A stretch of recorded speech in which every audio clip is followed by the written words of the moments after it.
Well, joining us now is journalist and political commentator Hamid Golpira from studios in Tehran to discuss this further.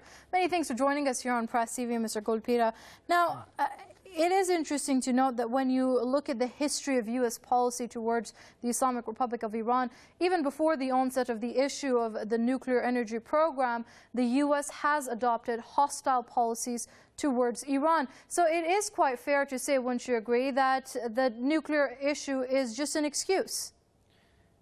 Well, yes, I agree. The nuclear issue is being used as an excuse to undermine Iran, to cause problems for Iran, because the United States has a history of causing problems and social, political, economic problems for Iran. And the nuclear issue could also be seen as an economic issue, because if they say you can have a nuclear reactor and not the ability to produce fuel, that costs money to buy fuel from another place. When Iran has uranium mines, Iran has the ability to produce this nuclear fuel through uranium enrichment. If they try to tell Iran you can't do this, this undermines the country economically.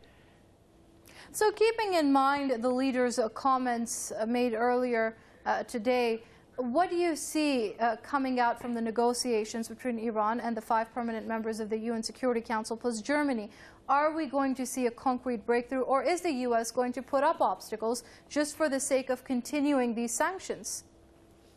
Well, it is possible that the U.S. continues to try to put up obstacles, and because of their policy, that they probably will try to do that. But at the same rate, they can't turn against the whole world completely.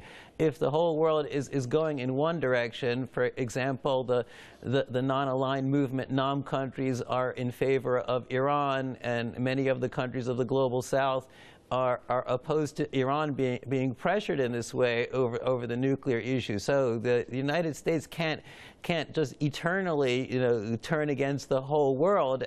So maybe even if they don't want to, they might have to accept some kind of deal with Iran, because now they've been dragging things on for this long period of time, trying to say Iran should be not allowed to have uranium enrichment, when at the same time Iran has signed the Nuclear Non-Proliferation Treaty. It's part of the NPT. It's part of the IAEA.